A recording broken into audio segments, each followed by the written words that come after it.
کم از کم یہ تو دیکھ لیں کہ یہ روتے کس طریقے سے ہیں. کیا ہمارے لیے کسی میں درد نہیں ہے؟ کیا ہم انسان نہیں ہیں؟ کیا ہم پاکستانی نہیں ہیں؟ کیا ہمیں جینے کا حق نہیں ہے اس ملک پہ؟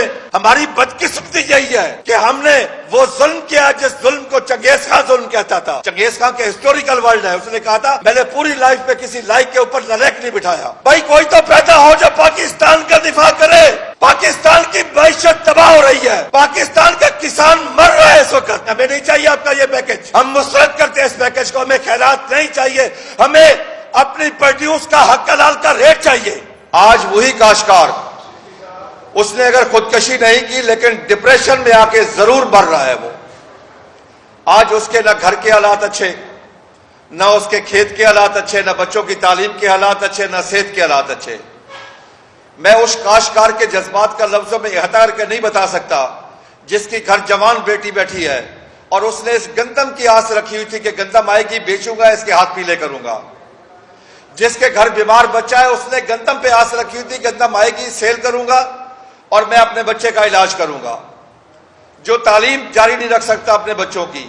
اس وقت کاشتکار کی مایوسی کے میرے پاس میں اس کے جذبات کی شدت آپ تک نہیں پہنچا سکتا کہ اس کے کیا حالات ہیں اس وقت. آج وہ کاشتکار محسوس کر رہا ہے کہ اس اسلامی جمہوریہ پاکستان میں اس کاشتکار کو پاکستانی اور انسان تسلیم نہیں کیا جا رہا. کاشتکار مانگ کیا رہا ہے آپ سے؟ کاشتکار کہہ رہا ہے کہ مجھے صرف میری محنت کا, میری پروڈیوس کا معاوضہ دیا جائے. جو میری کاسٹ آف پروڈکشن ہے اس کو اناؤنس کیا جائے. اور اناؤنس کون کرے؟ ایگریکلچر ڈپارٹمنٹ اناؤنس کرے. وہ کہتا ہے کہ میری تو بات مانتا کوئی نہیں, ایگریکلچر ڈپارٹمنٹ کی بات میں مانتا ہوں. وہ اناؤنس کرے اور اس کے ساتھ جو دنیا کا تھم رول ہے کہ 25% منافع کے ساتھ اس کو قیمت دی جائے. کاشتکار کا قصور ہی کیا ہے؟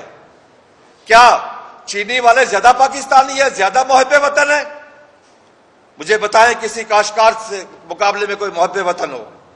کاشتکار سے بڑا محب وطن بھی کوئی نہیں ہے. وہ اپنی زمین کا ٹکڑا اٹھا کے کسی دوسرے ملک میں منتقل نہیں کر سکتا. اس کا جینا پاکستان میں, مرنا پاکستان میں, اس کی اولاد ادھر, جائیداد ادھر, تعلیم ادھر, صحت ادھر, اس کا ایمان بھی ادھر ہے. کاشتکار تو اپنی فصل سے محبت بھی کرتا ہے. آپ یقین کر لیں جب اس کی فصل پیاسی ہوتی ہے تو اس کی فیلنگ جو ہوتی ہے لگتا ہے اسے یہ ہے کہ میری اولاد پیاسی ہے اس وقت. اس حد تک وہ اپنے لائف سٹاک سے, اپنی فصل سے, اپنے باغات سے اس حد تک وہ محبت کرتا ہے. سال کے 365 دن وہ کام کرتا ہے. نہ گرمی دیکھتا ہے, نہ سردی دیکھتا ہے, نہ آندھی دیکھتا ہے, نہ طوفان دیکھتا ہے, نہ کورا دیکھتا ہے, نہ کوئی چیز دیکھے بغیر, ننگے پاؤں, نہ سانپ دیکھتا ہے, نہ بچھو دیکھتا ہے, وہ آپ کی خدمت کرتا ہے. کسان تو نائب خدا ہے. اللہ کا دیا اور رزق اس زمین کا سینہ چیر کے اللہ کی مخلوق تک پہنچاتا ہے.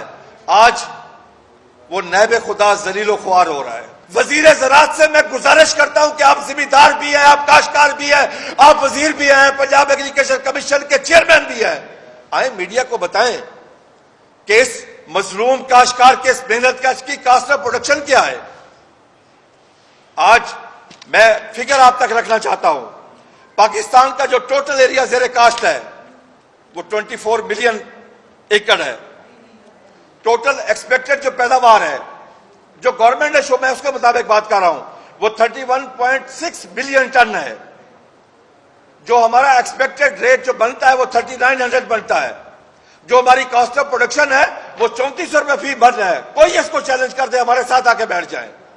اگر ہم غلط ہوں اپنے الفاظ واپس لیں گے, معافی بھی ساتھ مانگیں گے. اور ہمارا لاسٹ سن لیں جی, ہمیں ریٹ کیا مل رہا ہے؟ کاسٹ آف پروڈکشن 3400 اور ریٹ مل رہا ہے, آج کا ریٹ 2000 روپے ہمیں مل رہا ہے. بلکہ فیلڈ میں 1900 سے 2000 روپے ریٹ مل رہا ہے. ہمارا نیٹ لاس 1500 بلین روپیز. اور اگر ہم اپنے منافع کو چھوڑ دیں تو ہماری جو پیداواری لاگت ہے اس میں ہمارا لاس 1106 بلین ہے. ہمارے اصل کاسٹ آف پروڈکشن سے 1106 ارب روپیہ ہمارا نقصان ہے.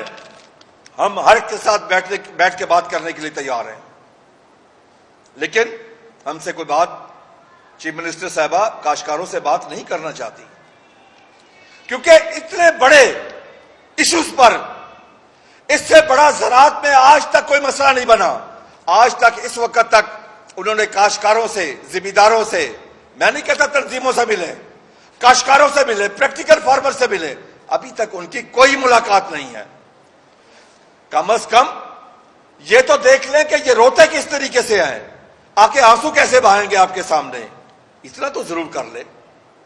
آج کاشتکار کی بالکل ٹوٹلی طور پہ زراعت تباہ ہو رہی ہے اس وقت، اور یہ مت سوچے کہ کسان مر رہا ہے، کسان پھر بھی نہیں مرے گا۔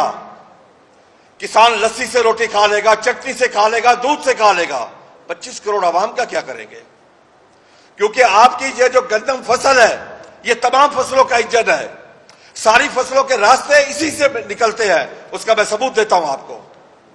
2 سال پہلے ہمیں ریٹ ملا 3900، ہم نے آپ کو گروتھ دی 6.25۔ پچھلے سال اگر ریٹ نہیں ملا تو ہماری گروتھ مائنس پہ آ گئی، 1.1 پہ آ گئی۔ بلین آف ڈالر کا نقصان ہوا اس ملک کی معیشت کو۔ کسی کے خلاف کارروائی ہوئی؟ کوئی انکوائری ہوئی؟ جب گندم امپورٹ کی گئی بلین آف ڈالر کمائے گئے، اس میں سے کیا کسی کو سزا ملی؟ معاشی قتل کس کا ہوا؟ کروڑوں کاشتکاروں کا ہوا۔ آج ایک معاون خصوصی آ کے ٹی وی پہ کہتی ہے کاشتکاروں کی تعداد ہی کیا ہے، 1500۔ کیا اس وقت کاشتکاروں کے جذبات کیا ہوں گے؟ اس محترمہ کو زراعت کی الگ بے کا نہیں پتا۔ ہماری بدقسمتی یہی ہے کہ ہم نے وہ ظلم کیا جس ظلم کو چنگیز خان ظلم کہتا تھا۔ چنگیز خان کے ہسٹوریکل ورلڈ ہے، اس نے کہا تھا میں نے پوری لائف میں کسی لائق کے اوپر نلیک نہیں بٹھایا۔ سننے والے حیران ششتر رہ گئے کہ جس نے خون کے دریا بہائے، لاشوں کے انبار لگائے، کھوپڑیوں کے مینار بنائے، وہ کہتا میں نے ظلم نہیں کیا۔ تو اس نے تشریح کی کہ میں نے پوری لائف میں کسی لائق کے اوپر نلیک نہیں بٹھایا۔ ایک محترمہ کو ایگریکلچر مارکیٹنگ دی گئی ہے جب اسے پتہ ہی نہیں ہے، اس کا بزنس ہی نہیں ہے، اس نے زندگی میں کاشتکاری کی ہی نہیں ہے، وہ زراعت کے بارے میں کچھ جانتی نہیں ہے، وہ کاشتکار کے بارے میں جانتی نہیں کہ کاشتکار کتنا جفا کاش ہے، کتنا محنتی ہے، کتنا لائل ہے اس ملک سے۔ اس کو لا کے بٹھا دینا، کیا یہ ظلم نہیں ہے؟ کیا یہ زراعت کے ساتھ ظلم نہیں ہے؟ کیا یہ پاکستان کے ساتھ ظلم نہیں ہے؟ کیا اس ملک میں، اس پنجاب میں اور ایم پی اے کوئی نہیں ہے الیکٹڈ؟ کیا زمینداروں سے یہ ایم پی اے نہیں آئے؟ آج کہا جاتا ہے کہ کاسٹ آف پروڈکشن ہم کم نہیں کر سکتے، تنخواہیں بڑھا سکتے ہیں آپ ایم پی اے، ایم ایل ایز کی، سینیٹرز کی، منسٹر کی، پریزیڈنٹ کی، پرائم منسٹر کی، جسٹس صاحبان کی۔ صرف آپ کے لیے تھرڈ ریٹ شہری صرف کاشتکار ہے، اپنے لیے تو کئی سو گنا بڑھا لی تنخواہیں، اور کاشتکار کا گلا دبا دیا آپ نے۔